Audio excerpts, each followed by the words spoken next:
Pemerintah akhirnya bicara terbuka soal kenaikan gaji ASN, TNI, Polri, dan pensiunan. Anggaran sudah disiapkan, tapi pencairan tidak langsung. Apa artinya bagi gaji dan dana pensiun Anda? Ini penjelasan lengkapnya. Salam hormat untuk kita semuanya.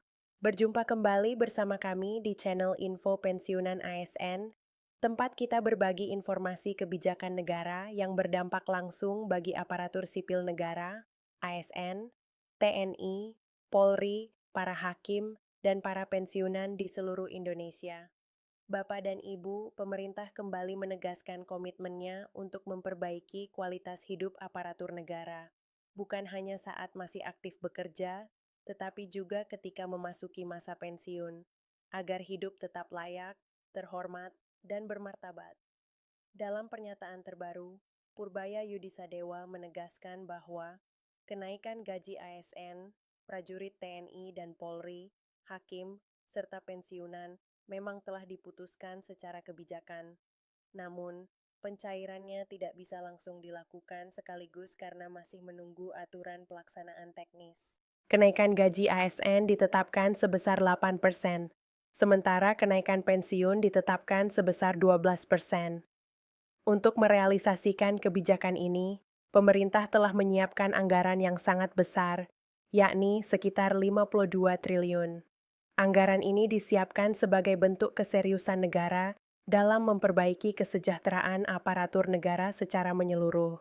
Namun, Bapak dan Ibu, Menteri Keuangan juga menegaskan bahwa pencairan kenaikan ini akan dilakukan dengan mekanisme rapel. Artinya, kenaikan tetap berlaku sejak awal tahun, tetapi pembayarannya dilakukan setelah seluruh aturan teknis dan administrasi selesai ditetapkan.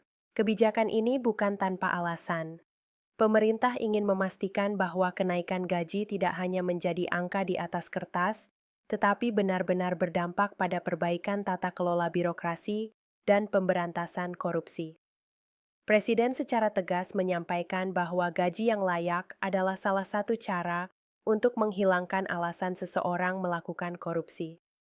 Dalam pandangan pemerintah, aparatur negara yang mengabdi seharusnya tidak dipaksa mencari tambahan penghasilan dengan cara yang salah. Oleh karena itu, reformasi gaji dan pensiun dipandang sebagai bagian dari reformasi besar birokrasi dan sistem negara.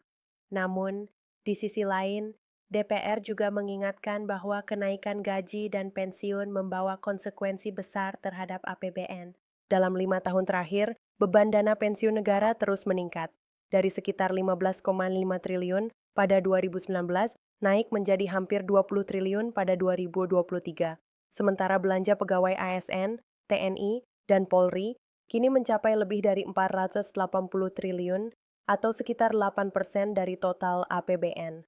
Kondisi ini membuat ruang fiskal negara menjadi semakin sempit karena adanya mandatory spending di sektor pendidikan, kesehatan, dan kewajiban negara lainnya yang tidak bisa dikurangi. Oleh karena itu, DPR dan pemerintah sepakat bahwa kenaikan kesejahteraan harus diiringi dengan reformasi sistem pensiun. Salah satu isu besar yang sedang dibahas adalah pengelolaan dana pensiun ASN, TNI, dan Polri. Pemerintah dan DPR menilai bahwa dana pensiun tidak boleh hanya menjadi beban APBN, tetapi juga harus dikelola secara lebih produktif, transparan, dan akuntabel. Karena itu, muncul wacana kuat untuk mengembalikan pengawasan pengelolaan dana pensiun dari Kementerian BUMN ke Kementerian Keuangan agar pengawasannya lebih terpusat dan akuntabel. Dana pensiun juga dipandang sebagai dana jangka panjang yang berpotensi menjadi sumber pembiayaan pembangunan nasional, khususnya infrastruktur. Di banyak negara maju, dana pensiun justru menjadi salah satu tulang punggung pembiayaan pembangunan. Pemerintah melihat peluang serupa di Indonesia dengan catatan pengelolaannya harus sangat hati-hati, profesional, dan bebas dari konflik kepentingan. Selain itu, transformasi digital pembayaran pensiun juga menjadi perhatian besar. Saat ini masih terdapat puluhan persen pensiunan yang menggunakan layanan manual.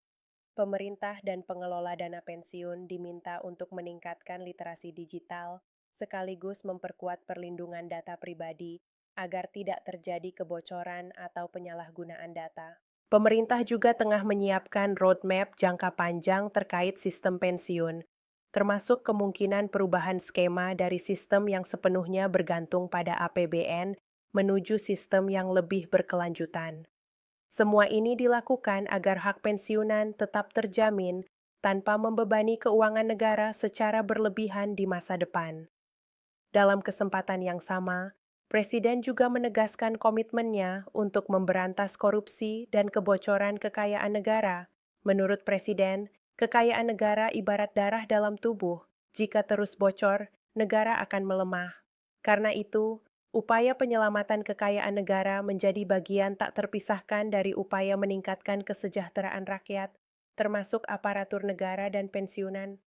Pemerintah menyadari bahwa dana yang diselamatkan dari praktik korupsi dapat digunakan untuk hal-hal yang jauh lebih bermanfaat, seperti renovasi sekolah, pembangunan rumah rakyat, dan peningkatan layanan publik. Semua itu pada akhirnya akan kembali kepada rakyat, termasuk para pensiunan. Bapak dan Ibu, dari seluruh penjelasan ini dapat kita simpulkan bahwa kenaikan gaji ASN dan pensiunan memang telah diputuskan secara kebijakan. Namun, pencairannya akan dilakukan dengan mekanisme rapel sambil menunggu aturan pelaksanaan.